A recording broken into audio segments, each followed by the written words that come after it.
प्रहरी समायोजनको विषयलाई लिएर मधेस सरकारद्वारा संघीय सरकार विरुद्ध आन्दोलनको घोषणा। आगामी चुनाव अघि प्रहरी समायोजन टुङ्गो लगाउन माग। लोकसेवाका परीक्षा रोकिँदा झण्डै 80,000 परीक्षार्थी अन्योलमा 3 वर्षदेखि परीक्षा हुन नसक्दा दीर्घकालीन असर पर्दै गएको विज्ञहरूको भनाइ। प्रतिनिधि सभा र प्रदेश सभा निर्वाचनका लागि 15 दिने अभियान सञ्चालन गर्ने नेपाली कांग्रेसको तयारी। आफ्नो पार्टीलाई बहुमतबाट रोक्न चुनावी गठबन्धन गरिएको एमाले अध्यक्ष ओलीको आरोप। छुरा प्रहारबाट घाइते भएका विश्व प्रसिद्ध लेखक सलमानको भेन्टिलेटरमा उपचार हुँदै। र नेपाली राष्ट्रिय क्रिकेट टिमका नवनियुक्त मुख्य प्रशिक्षक मनोज प्रभाकर नेपाल आइपुगे। इङ्ग्लिस प्रिमियर लिग फुटबलमा एभर्टनमाथि एस्टन भिल्लाको जित। नमस्कार, कान्तिपुर डायरीका साथमा सन्तोष र इन्द्रलक्ष्मी। समाचार अब विस्तारमा। प्रहरी समायोजन नभएको भन्दै मधेस सरकारले संघीय सरकार विरुद्ध आन्दोलन घोषणा गरेको छ। संघीय प्रणाली लागू भएपछि सरकारी नीतिप्रति असन्तुष्टि जनाउँदै मध्य प्रदेश सरकारले पहिलो पटक आन्दोलन घोषणा गरेको हो। मध्य प्रदेश सरकारका गृह तथा सञ्चार मन्त्री भरत प्रसाद शाहले पत्रकार सम्मेलन गर्दै पहिलो चरणको कार्यक्रम अन्तर्गत मध्य प्रदेश प्रमुखको कार्यालय अगाडि धरना दिने बताउनुभयो। उहाँले भोलि 29 गतेबाट बिहान 11 बजेदेखि दिउँसो 1 बजेसम्म 2 घण्टा प्रदेश प्रमुखको कार्यालय अगाडि 1 हप्तासम्म धरना दिने जानकारी दिनुभयो। 4 दिन पहिला चाहिँ ध्यान आकर्षण पत्र दिएर नेपाल सरकारलाई त्यो 7 दिनभित्र चाहिँ प्रहरी समायोजनको विषयहरूलाई अगाडि बढाउँ र उहाँहरूलाई चाहिँ अब जानकारी गराए पनि त्यहाँ नेपाल सरकारबाट केही रिस्पोन्स आएन र आज 7औं दिन पुगेको छ र यो 7औं दिन पुगिसकेपछि अब मधेस सरकारले आन्दोलनका चाहिँ कार्यक्रमहरू घोषणा गरेका छन् र ती आन्दोलनका पहिलो चरणका कार्यक्रम भोलि 29 गतेदेखि 11 बजेदेखि 1 बजेसम्म 2 घण्टा 1 सप्ताहसम्म चाहिँ प्रदेश प्रमुखको कार्यालयमा धरना कार्यक्रम हुनेछ। त्यसमा चाहिँ मधेस सरकारका मन्त्रीज्यूहरू, प्रदेश सभाका सांसदज्यूहरू, नागरिक समाजका अगुवाहरू लगायतका सम्पूर्ण र सर्वपक्षीय चाहिँ त्यो धरना हुनेछ। 1 सप्ताहसम्म पनि नेपाल सरकारको ध्यान पुगेन भने थप चाहिँ दोस्रो चरणको कार्यक्रम जानकारी गराउनेछु।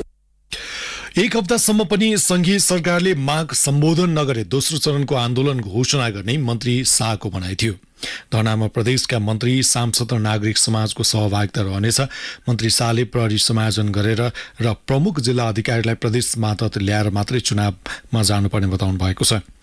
मध्य प्रदेशले 2075 असार 10 मा प्रदेश सभामा दर्ता गराएको प्रदेश प्रहरी ऐन पास भई 2075 पुस 15 मा प्रमाणीकरण समेत भइसकेको छ। तर प्रहरी समायोजन नभएको भन्दै मध्य प्रदेश सरकार विरोधमा उत्रिएको हो।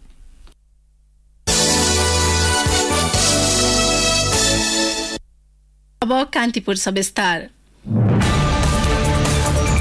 कान्तिपुर सविस्तार।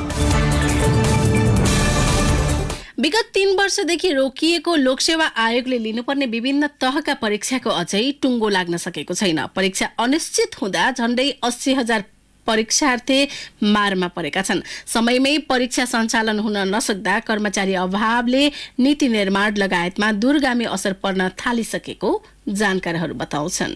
कर्मचारी समायोजन मुद्दा र थरुहर समूहले अघि सारेका मागको विषयमा सुनवाई हुन नसक्दा लोकसेवा आयोग अन्तर्गतका केही तहका परीक्षा तथा नतिजा विगत 3 वर्षदेखि ठप्प छन्। कहिले कोरोना त कहिले सर्वोच्चमा दायर विभिन्न रिटका कारण लोकसेवाको तयारीमा रहेका करिब 80,000 परीक्षार्थी मारमा परेको बताइन्छ। थरुहर समूहले संविधानले व्याख्या गरे अनुरूप कोटा कम छुट्याइएको भन्दै दायर गरेका रिटको सर्वोच्चमा चाङ्ने लागेको छ। यस्तै गत 2076 चैतमा सरकारले प्रशासनिक संघीयता कार्यान्वयन गर्ने क्रममा कर्मचारी समायोजन पूरा भएको घोषणा गर्दै तिनै तहमा 79,000 कर्मचारी समायोजन गर्यो। समायोजनमा गएका कर्मचारीले आफूलाई संविधान र कानून विपरीत प्रदेश र स्थानीय तहमा पठाएको दावी गर्दै सर्वोच्चमा एकपछि अर्को गर्दै रिट दायर हुँदै गएपछि रोकिएका परीक्षा अनिश्चित जस्तै बनेका हुन्। राजपत्राङ्कित द्वितीय श्रेणीको शिक्षा, कृषि तर्फको परीक्षा तथा तृतीय श्रेणीको शाखा अधिकृत र मेकानिकल इन्जिनियर तर्फको परीक्षा विगत 2 वर्षदेखि हुनै सकेको छैन। यस्तै तृतीय श्रेणी अन्तर्गत 2077-78 मा पहिलो तहको परीक्षा भएर दोस्रो तहको परीक्षा रोकिएको छ भने राजपत्राङ्कित तृतीय श्रेणीको 2078-79 मा पहिलो चरणकै परीक्षा भएको छैन। नायब सुब्बातर्फको सबै परीक्षा सञ्चालन हुँदा खरिदारतर्फको परीक्षा गत 2 आर्थिक वर्षदेखि रोकिएको छ। सर्वोच्चको अन्तरिम आदेश अनुसार परीक्षा रोकिएको हुँदा स्थगित परीक्षा सञ्चालनमा केही गर्न नसक्ने आयोगको जवाब छ। रोकिएका परीक्षा सञ्चालन गर्नु आयोगको काबुभन्दा बाहिरको परिस्थितिको कुरा भएको आयोगका प्रवक्ता तोय नारायण सुवेदीको भनाइ छ। उनी भन्छन्, सेवा आयोगले वार्षिक कार्यतालिका अनुसार समयमै परीक्षा कार्यक्रमहरू सञ्चालन गरिरहेको अवस्था चाहिँ हो। यो बीचमा हामी 1 वर्ष चाहिँ धेरै परीक्षाहरू सम्पन्न गर्यौं। सम्भवतः आयोगमा एकै दिन हामी 4 सिट 5 सिट 6 सिटमा परीक्षा सञ्चालन गरेर धेरै रोकिया परीक्षाहरू पनि हामी सम्पन्न गर्यौं। अब अहिले जति पनि परीक्षा रोकिया छ त्यो हाम्रो रेगुलर शेड्युलको हामीले चाहिँ परीक्षा सञ्चालन गर्ने अवस्था भन्दा नि हाम्रो काबुभन्दा बाहिरको परिस्थिति खास गरेर अदालतको अन्तरिम आदेश अनुसार रोकिया अवस्था चाहिँ हो। सर्वोच्च अदालतले गत माघ 12 गतेको आदेशमा सरकारले 2076 मा गरेको कर्मचारी समायोजनलाई कानून सम्बद्ध ठहर गरेको थियो। उक्त आदेश अनुसार समायोजनमा परेका कर्मचारी संघमा फर्कन पाउँदैनन्। पुनः केन्द्रीय सेवाका लागि भर्ना भएकालाई प्रदेश र स्थानीयमा समायोजन गरियो भन्दै एकपछि अर्को गरी सर्वोच्चमा रिट परेपछि त्यसमाथि गत वैशाखमा सुनुवाई गर्दै समायोजन प्रक्रियामाथि पुनर्विचार गर्नुपर्ने आदेश सर्वोच्चले दिएको थियो। अघिल्लो निर्णय उल्टने गरी आएको अर्को आदेशका कारण स्थगित परीक्षा सञ्चालनको विषय झन्झन गिजोलिन पुगेको हो। परीक्षा कहिले हुने निश्चित नहुँदा लोकसेवा आयोगको शाखा अधिकृतको तयारी गरिरहेका परीक्षार्थी अन्लोलमा परेका छन्। लमजुङ घर भई हाल चितवनमा बस्दै आएका सुमन अधिकारी पनि त्यस्तै दुविधामा छन्। परीक्षा रोकेर आफू जस्तै हजारौं परीक्षार्थीको भविष्यमाथि खेलबाड गर्न नहुने उनको सुझाव छ। उनले भने, मोनोटोनस कुरा छन्। कहिले परीक्षा दियो रोकिएको छ अदालतले, कहिले चाहिँ थारू क्लस्टर, कहिले के क्लस्टर भनेर विभिन्न किसिमका चाहिँ मागहरू गरेर सर्वदलीय मुद्दा परेका छन्। यसले गर्दा मानसिक असर त छ नै, तयारी गरेर बस्ने कि अथवा अब के गर्ने भन्ने दुविधा विद्यार्थीहरूको परीक्षार्थीहरूमा छ, त्यो ममा पनि छ। कर्मचारी समायोजन मुद्दाको विषयमा पछिल्लो समय संवैधानिक इजलासमा सुनुवाई भई भदौ 1 गतेका लागि अन्तिम फैसलाको समय तोकिएको छ। भदौ 1 गते यस विषयले निकास पाएको खण्डमा रोकिएका परीक्षा सञ्चालनको बाटो खुला हुने देखिन्छ। लगातार भएको लोकसेवा आयोगको कार्यतालिका प्रभावितले कस्तो प्रभाव पुर्याएको छ त? लोकसेवा आयोगका पूर्व अध्यक्ष उमेश मैनाली भन्छन्, सेवाको कार्यतालिका पुरै प्रभावित भएको स्थिति छ। यसले दुईटा चीज असर पर्ने भयो। एउटा त पदपूर्तिमै असर पर्ने भयो। दोस्रो, यसले लोकसेवा प्रतिको विश्वास छ नि, लोकसेवा प्रतिको विश्वास। क्यान्डिडेटहरूलाई त थाहा हुँदैन यो अदालतले दिएको आदेश हो भनेर। लोकसेवाको कार्यतालिकाहरू यसरी प्रभावित हुँदैन थिए। अहिले अब लगातार प्रभावित भएपछि, वर्षौंसम्म प्रभावित भएपछि लोकसेवा प्रति नै विश्वासको कस्तो हुन्थ्यो भने साउन 1 गते कार्यतालिका आउँथ्यो, यो बेला परीक्षा हुने भने परीक्षा हुन्थ्यो, यो बेला रिजल्ट हुने भएपछि हुन्थ्यो। यी सबै चीज भताभुङ्ग भए। इच्छा हुँदा हुँदै पनि परीक्षा नहुँदा लोकसेवाको तयारीमा रहेका परीक्षार्थीको मनोबल झन कमजोर बनेको लोकसेवा आयोगका पूर्व सहसचिव लक्ष्मी विलास कोइरालाको बुझाइ छ।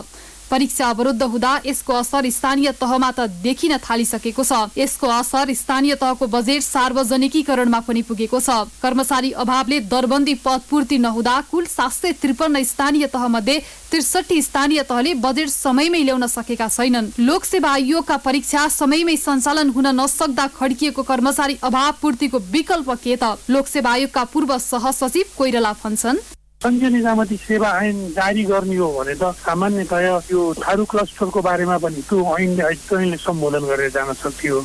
अनि यो समायोजन नमिलेका कर्मचारीहरूको उनीहरूको लाई मर्का परेको कुराहरू संघीय निजामती सेवा ऐनले सम्बोधन गरेर जाँदा धेरै कुराहरू सल्टिन सक्छ। यसको दरबन्दी परिपूर्ति नहुँदा के गर्ने त? त्यसको विकल्प छैन भन्ने कुरा नि उठ्न सक्छ। त्यसको विकल्प केही हदसम्म छ। एउटा त जहाँ धेरै कर्मचारीहरू छन् त्यहाँबाट ती रिक्त भएर कामै रोकिन पुगेका अफिसहरूमा कागजो गरेर पठाइदिन सकिन्छ। अर्को के छ त भन्दा ती स्थानीय तहहरूले अथवा जहाँ कर्मचारी छैन त्यहाँ चाहिँ अस्थायी कर्मचारी भर्ना गर्न सकिन्छ योग्यता पुगेकाहरू। लामो समयदेखि परीक्षाको टुङ्गो लाग्न नसक्दा नयाँ कर्मचारी आउने वातावरण दुबेल हुन थालेको छ। यसको प्रत्यक्ष प्रभाव नीति निर्माण तहमा देखिन थालिसकेको छ। स्वदेशमै केही गर्ने अभिलाषा बोकेका क्षमतावान तथा सम्भावना भएका व्यक्ति विदेश पलायन हुने जोखिम समेत बढाउने देखिएको छ। वर्षौंसम्म लोकसेवाको परीक्षा रोकिँदा यसले समग्र निजामती सेवालाई दीर्घकालीन असर पार्न सक्नेतर्फ धेरैको चिन्ता छ। रेडियो कान्तिपुरका लागि तुलसी अर्याल। कान्तिपुर सविस्तार।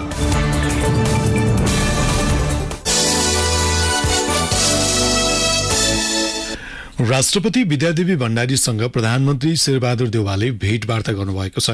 प्रधानमन्त्री देउवाले आज साँझ शीतल निवास पुगेर राष्ट्रपति भण्डारीलाई भेट्नु भएको हो।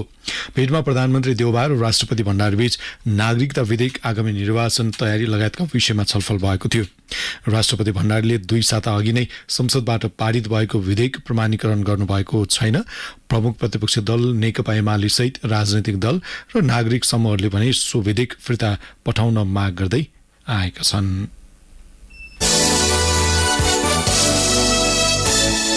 नेपाली कांग्रेसले आगामी प्रतिनिधि सभा र प्रदेशसभा निर्वाचनका लागि 15 दिने संगठन सुदृढीकरण अभियान सञ्चालन गर्ने भएको छ। बिहान बसेको केन्द्रीय कार्य सम्पादन समितिको बैठकले भाद्र 10 गतेदेखि 24 गतेसम्म देशव्यापी अभियान सञ्चालन गर्ने निर्णय गरेको सहमहामन्त्री भीष्मराज आङदेम्बेले जानकारी दिनुभयो। कांग्रेसले अभियानका लागि केन्द्रीय समितिबाट प्रतिनिधि तोक्ने निर्णय पनि गरेको छ। बैठकका निर्णयबारे जानकारी दिँदै सहमहामन्त्री आङदेम्बेले भन्नुभयो, आगामी प्रतिनिधि सभा सदस्य र प्रदेश सभा सदस्य निर्वाचन केन्द्रित राष्ट्रव्यापी अभियान, त्यो अभियान 10 गतेदेखि 24 गतेसम्म सञ्चालन गर्ने भनेर निर्णय गरेका छौँ। यो 30 र 31 गते देशैभरिबाट नेपाली कांग्रेसको निर्वाचित स्थानीय निकायमा निर्वाचित जिल्ला समन्वय समितिका प्रमुख र उपप्रमुख, नगर र गाउँपालिकाका अध्यक्ष र त्यसको प्रमुख र उपप्रमुखहरू, उहाँलाई हामीले चाहिँ पार्टीको कामको लागि, प्रशिक्षणको लागि उहाँहरूलाई चाहिँ अभिमुखी तालिम दिनको लागि छलफल गर्नको लागि हामीहरूले 30 र 31 गतिको कार्यक्रममा हामीले आयोजना गरेका छौँ।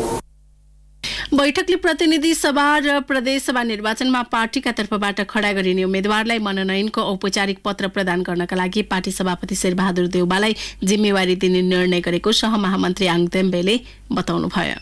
मङ्सिर 4 गते हुने प्रतिनिधि सभा सदस्यको प्रत्यक्ष र समानुपातिक तर्फको उम्मेदवारीका लागि पार्टी विधानको धारा 32 को बजारा 8 क, ख र ग बमोजिम तथा प्रदेश सभा सदस्यको प्रत्यक्ष र समानुपातिक तर्फको उम्मेदवारीका लागि पार्टी विधानको धारा 32 को बजारा 7 क, ख, ग र घ बमोजिमको प्रक्रिया पुर्याई उम्मेदवारको नाम प्रस्ताव र सिफारिस गर्नका लागि पार्टीको सम्बन्धित निकायलाई उपयुक्त समयमा केन्द्रीय कार्यालय मार्फत निर्देश गर्ने निर्णय गरेका छौँ।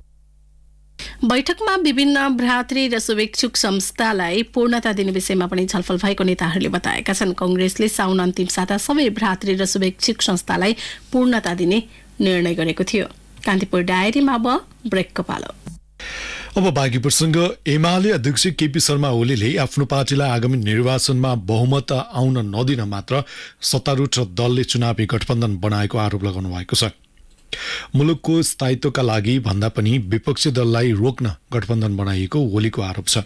काठमाडौँमा आज आयोजित कार्यक्रममा बोल्दै उहाँले गठबन्धनमा अन्य दललाई समेत समेट्ने प्रयास भइरहेको बताउनुभयो। 5 दलीयले नपुगेर अझ गठबन्धन विस्तारका लागि कुदिराखेका छन्। कहिले 8 दलीय गठबन्धन बनाउने, कहिले के बनाउने भनेर कुदिराखेका छन्। यो गठबन्धन किन बनाउनु? यति साह्रो गठबन्धन किन बनाउनु पर्यो? आफ्नो चुनाव लडेर अनि सरकार को मिलेर बनाउने। तर उहाँहरूलाई के छ भने सरकार को मिलेर बनाउने त हुन्थ्यो, एमाले बहुमत ल्याइहाल्छ अनि अरूले के मिलेर बनाउने र। त्यसकारण एमालेलाई बहुमतबाट रोक्नका लागि अहिले सबै प्रयास यो गठबन्धन सठबन्धन बहुमत ल्याउन गर्न होइन, एमालेलाई बहुमतबाट रोक्नका लागि।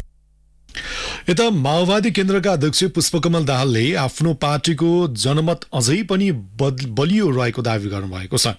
स्थानीय तहमा पार्टीभित्रको समस्याले सोचे जति नतिजा ल्याउन नसके पनि जनमत नघटेको दाहालको भनाइ छ। काठमाडौँमा आयोजित कार्यक्रममा उहाँले भन्नुभयो, दोस्रो ठूलो पार्टी र कम्युनिस्ट आन्दोलनको पहिलो पार्टी अहिले नै बनिसकेका थिए, तर दुर्भाग्य हामीले झन्डै 50 भन्दा बढी। अर्को दुर्भाग्यपूर्ण कुरा के हो भने त्यहाँ आधार हाम्रो गुमेको, हाम्रो जनमत खस्किएर होइन, जनमतै खस्केको जनतामा हामी प्रतिको आकर्षण घटेर हामीले हाम्रो चाहिँ सिट गुमेको भए हामीले कमजोरी गर्यौं, जनताले साथ दिएनन् भन्न हुन्थ्यो। जनताको साथ समर्थन रह्यो, तर पार्टी भित्रकै अन्तर्विरोधका कारण एकले अर्कालाई हराउन चाहिँ जनतालाई नै विभाजित गर्ने ढंगले गएकै कारणले हामीले 50 भन्दा बढी हामीले जितेका गुमाएका छौं। अर्को प्रसङ्गमा दाहालले आफूमाथि गठबन्धन अघि बढाउनु पर्ने र वामपन्थी आन्दोलनलाई एकताबद्ध गराउनु पर्ने दबाव रहेको पनि बताउनु भएको छ।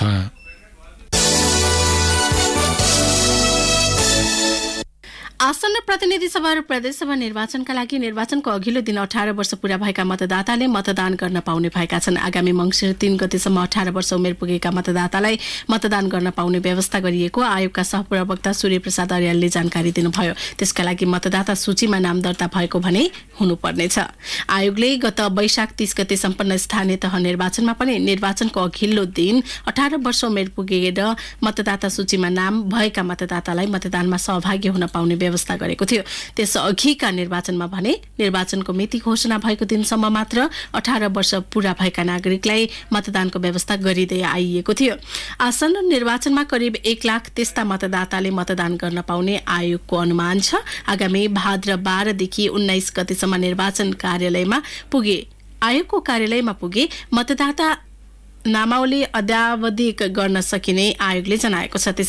यसैबीच आसन्न प्रतिनिधि सभा र प्रदेश सभा सदस्य निर्वाचनका लागि आजसम्म विभिन्न 40 राजनीतिक दलले दर्ता गराएको आयोगले जनाएको छ। नेपालमा पछिल्लो पटक 263 जनामा कोरोना संक्रमण पुष्टि भएको छ।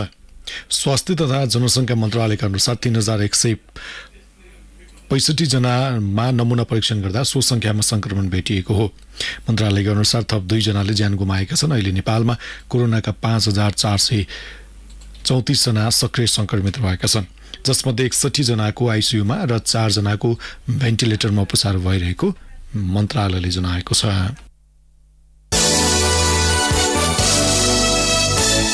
न्याय परिषदले निहारिका राजपूतको घटनामाथि छानबिन सुरु गरेको छ। उनीमाथि परेका विभिन्न उजुरीमा अनुसन्धान भइरहेको न्याय परिषदका प्रवक्ता मानबहादुर कार्कीले जानकारी दिनुभयो। मुद्दामा फैसला गर्ने धनुषाका जिल्ला न्यायाधीश परशुराम भट्टराईलाई सर्वोच्च अदालत तानिएको छ। कानून न्याय तथा संसदीय मामिला मन्त्री गोविन्द प्रसाद शर्मा कोइरालाले राष्ट्रपति विद्यादेवी भण्डारीसँगको भेटमा न्यायाधीश भट्टराईलाई सर्वोच्च अदालत तानेर न्याय परिषदले छानबिन सुरु गरिरहेको जानकारी दिनुभएको थियो। हिजो निहारिकाले राष्ट्रपति भवन शीतल निवास अगाडि आत्मदाहको प्रयास गरेपछि राष्ट्रपति भण्डारीले आज कानून मन्त्री कोइराला र महान्यायाधिवक्ता खम्ब बहादुर खातीलाई बोलाएर घटनाबारे जिज्ञासा राख्नु भएको थियो।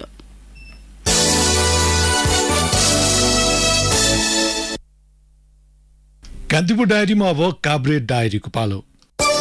काभ्रे डायरीबाट नगेन्द्र अधिकारीको नमस्कार। काभ्रेको शाखा स्थित नेपाल प्रहरी स्कुल परिसरमा भूकम्पले क्षतिग्रस्त शैक्षिक भवन, भान्साघर र छात्रावास भवन पुनर्निर्माण गरिएको छ। स्कुलको आन्तरिक कोष, प्रहरी कल्याण कोषको ऋण सहयोग र राष्ट्रिय पुनर्निर्माण प्राधिकरण समेतको सहयोगमा 21 करोड 34,32,000 को लागतमा निर्माण भएको 30 कोठे शैक्षिक भवन, 3 तले 2 वटा छात्रावास र 1 तले भान्साघर प्रहरी महानिरीक्षक धीरज प्रताप सिंहले उद्घाटन गर्नुभयो। नवनिर्मित शैक्षिक भवनमा बहुद्देश्य हल, प्रयोगशाला, कक्षा कोठा छन्। 108 जनाले एकसाथ खान सक्ने भान्साघर निर्माण गरिएको छ। नवनिर्मित छात्रावास कक्षा 8 मा अध्ययन र 212 जना विद्यार्थीले प्रयोग गर्नेछन्। भूकम्पले क्षति पुगेपछि विद्यार्थीहरू प्रिफ्याबबाट बनेका संरचनामा बसेर अध्ययन गर्दै आएका थिए। अन्तर्राष्ट्रिय युवा दिवसको अवसरमा धनेश्वर मन्दिर परिसर सरसफाई गरिएको छ। जिल्ला युवा परिषद काभ्रे पलाञ्चोको आयोजनामा पनौती नगरपालिका वडा नम्बर 5 स्थित धनेश्वर मन्दिर परिसर सरसफाई भएको हो। युवाहरू पनि सामाजिक काममा अग्रसर छन् भन्ने सन्देश दिन समेत कार्यक्रम आयोजना गरिएको जिल्ला समितिका अध्यक्ष प्रकाश थापाले जानकारी दिनुभयो। जिल्लामा लागु औषध नियन्त्रण गर्न भन्दै र्याली, सडक नाटक तथा अन्तर्क्रिया कार्यक्रम गरिएका छन्। जिल्ला प्रशासन कार्यालयको आयोजना, स्वास्थ्य कार्यालय काभ्रे र शिक्षा विकास तथा समन्वय इकाइको समन्वयमा धुलीखेलमा लागु औषध दुरुपयोग तथा ओसार प्रसार विरुद्ध सचेतनामूलक र्याली सहित सडक नाटक प्रस्तुत गरिएको हो। प्रमुख जिल्ला अधिकारी हुमकला पाण्डेले युवालाई लक्षित गरी समाजमा लागु औषध प्रयोगकर्ताको गिरोहले ओसार प्रसार तथा बेचबिखन गरिरहेकाले त्यसको जालो भत्काउन सबै पक्षको सक्रियता आवश्यक रहेको बताउनुभयो। नेपाल आदिवासी जनजाति पत्रकार महासंघ फोनिजले 23औं स्थापना दिवस पारेर गोसाई स्थान मेला भर्न आउने दर्शनार्थीलाई मास्क वितरण गरेको छ। कोरोना संक्रमण बढ्दै गएको र भिडभाड हुने भन्दै बनेपा 6 स्थित गोसाई स्थान मेला भर्न आएका मध्ये करिब 700 जनालाई मास्क वितरण गरिएको जिल्लाध्यक्ष इन्द्रबहादुर थापाले जानकारी दिनुभयो। हवस् त काभ्रे डायरी आजलाई यति नै। नगेन्द्र अधिकारी बिदा हुन्छु। नमस्कार। कान्तिपुर डायरीमा पुनः ब्रेकको पालो। ब्रेकपछि अब आर्थिक प्रसंग। कृषि तथा पशुपक्षी विकास मन्त्रालयको 78.36% रकमको बेरोजु फर्सेट हुन सकेको छैन। कुल बेरोजु रकम 6 अर्ब 12 करोड 11 लाख 2 हजार रुपैयाँ मध्ये 4 अर्ब 79 करोड 65 लाख 5 हजार रुपैयाँको फर्सेट हुन बाँकी रहेको मन्त्रालयले जनाएको छ। हालसम्म मन्त्रालयले 21.64% रकमको बेरोजु फर्स्योट गरेको छ। बेरोजु रकम मध्ये सरकारी निकायतर्फ 5 अर्ब 96 करोड रुपियाँ भन्दा बढी छ। समितितर्फ 15 करोड 67 लाख रुपियाँ बराबरको रकम बेरोजु रहेको मन्त्रालयले जनाएको छ। बुटोलमा जग्गा प्राप्तिमा अलमल हुँदा रोकिएको आधुनिक कृषि उपज थोक बजार प्रबन्धन केन्द्रको निर्माण प्रक्रिया अगाडि बढेको छ। जिल्ला विपद व्यवस्थापन समिति रूपन्देहीले जग्गा प्राप्तिका लागि सहमति जनाएपछि बुटोलमा 2 अर्ब रुपियाँ लागतको कृषि बजार निर्माणको प्रक्रिया अघि बढेको हो। बुटोल उपमहानगरपालिकाले 3 वर्षदेखि 42 बिघा जमिनमा कृषि उपज संकलन, प्रशोधन, बिक्री वितरण र भण्डारण गर्ने गरी केन्द्र बनाउने प्रस्ताव गरेको थियो। अब अन्तर्राष्ट्रिय प्रसङ्ग। छुरा प्रहारबाट घाइते भएका विश्व प्रसिद्ध लेखक सलमान रुस्दीको भेन्टिलेटरमा उपचार भइरहेको छ। हिजो बिहान न्यूयोर्कमा आयोजित कार्यक्रममा आक्रमणकारीले रुस्दीको घाँटीमा छुरा प्रहार गरेको थियो। रुस्दीको अवस्था गम्भीर रहेको उपचारमा संलग्न चिकित्सकलाई उद्धृत गर्दै बीबीसीले जनाएको छ। आक्रमणपछि उहाँलाई हेलिकप्टरबाट तत्कालै नजिकैको अस्पतालमा लगिएको थियो। आक्रमणकारी न्यू जर्सीका 24 वर्षीय हाडी मातरलाई प्रहरीले हिरासतमा लिएको छ। भारतमा जन्मिएका उपन्यासकार रुस्दी सन् 1981 मा प्रकाशित कृति मिडनाइट चिल्ड्रेनबाट चर्चित हुनुभएको हो। सो किताब बेलायतमा मात्र 10 लाख प्रति बिक्री भएको थियो। 75 वर्षीय रुस्दीका 14वटा उपन्यास प्रकाशित छन्। सन् 1988 मा लेखेको द सैटानिक वर्सेसका कारण उहाँ 9 वर्षसम्म भूमिगत बस्नु परेको थियो। पुस्तक प्रकाशित भएपछि भएको हिंसात्मक प्रदर्शनमा पुस्तकका अनुवादक सहित दर्जनौं मानिस मारिएका थिए। अब खेल प्रसङ्ग। नेपाली राष्ट्र क्रिकेट टिममा नवनियुक्त मुख्य प्रशिक्षक मनोज प्रभाकर नेपाल पुगेका छन्। उनलाई क्यानका पदाधिकारीले त्रिभुवन अन्तर्राष्ट्रिय विमानस्थलमा स्वागत गरेका थिए। मुख्य प्रशिक्षक प्रबोध दशनायकले केही साता अघि राजीनामा दिएपछि क्यानले प्रभाकरलाई नियुक्त गरेको हो। क्यानले प्रभाकरसँग 1 वर्षको सम्झौता गरेको छ। प्रभाकरको प्रशिक्षणमा नेपालले अर्को महिना केन्यासँग 5 T20 अन्तर्राष्ट्रिय र 3 एकदिवसीय सिरिज खेल्नेछ। त्यसका लागि क्यानले सन्दीप लामिछानेको कप्तानीमा 16 सदस्यीय टोलीको घोषणा गरिसकेको छ। मुख्य प्रशिक्षक प्रभाकर नेपाल आएपछि टोलीले केन्या विरुद्धको खेलका लागि तयारी सुरु गर्ने मल्लले बताए। नेपालले केन्यासँग भदौ 9 देखि 14 सम्म T20 सिरिज खेल्नेछ भने भदौ 17 देखि 20 सम्म ओडिआई सिरिज खेल्ने तालिका छ। दुवै सिरिज केन्याको घरेलु मैदानमा हुनेछ।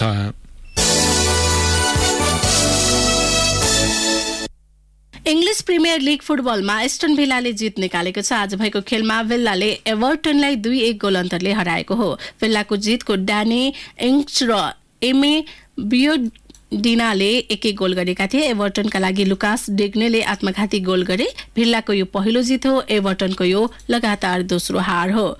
यसैबीच आजका अन्य खेलमा अहिले आर्सेनलले लेस्टर सिटीसँग प्रतिस्पर्धा गरिरहेको छ। त्यस्तै म्यान्चेस्टर सिटीले एफसी बर्नमाउथसँग र साउथह्याम्पटनले लिड्स युनाइटेडसँग खेलिरहेको छ। आजै म्यान्चेस्टर युनाइटेडको भेट ब्रेन्टफोर्डसँग हुनेछ। ओल्भरह्याम्पटन र फुलह्याम बीच पनि आजै प्रतिस्पर्धा हुनेछ। हवस् त यिनै प्रसङ्गसँगै कान्तिपुर डायरीका आजका हाम्रा सम्पूर्ण बुलेटिन यही सकिएका छन्। भोलि बिहान नियमित बुलेटिनका साथमा उपस्थित हुनेछौँ। तबसम्मलाई सन्तोष र इन्द्रलक्ष्मी बिदा हुन्छौँ। नमस्कार, शुभरात्रि।